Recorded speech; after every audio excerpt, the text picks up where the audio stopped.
বিরাট কোহলিকে মেহেদী মিরাজের ব্যাট উপহার, বাংলায় ধন্যবাদ জানালেন কোহলি। দ্বিতীয় টেস্টের শেষ দিন খেলা হওয়ার পর মেহেদী হাসান মিরাজের থেকে উপহার পেলেন বিরাট কোহলি। মেহেদী একটি ব্যাট উপহার দিয়েছেন কোহলিকে, সেটি পেয়ে বাংলায় উত্তর দিয়েছেন ভারতের ব্যাটার। বাংলাদেশের বিরুদ্ধে ভারতের টেস্ট সিরিজ শেষ হয়েছে। দ্বিতীয় টেস্টের শেষ দিন খেলা হওয়ার পর মেহেদী হাসান মিরাজের থেকে উপহার পেলেন বিরাট কোহলি।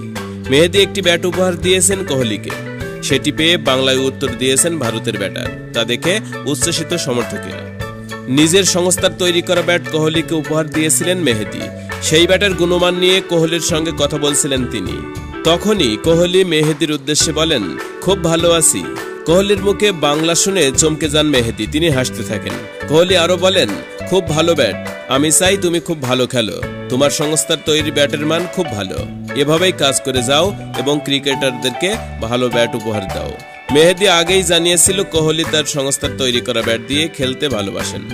অধিনায়ক রোহিত শর্মাও মেহেদীর সংস্থার তৈরি ব্যাটের প্রশংসা করেছেন, বলেছেন, আমি অনেক দিন ধরে মেহেদীকে চিনি, ও খুব ভালো ক্রিকেটার। বন্ধুদের সঙ্গে ও ব্যাট তৈরি করার সংস্থা খুলেছে শুনে খুব খুশি হয়েছি, ওর জন্য শুভেচ্ছা।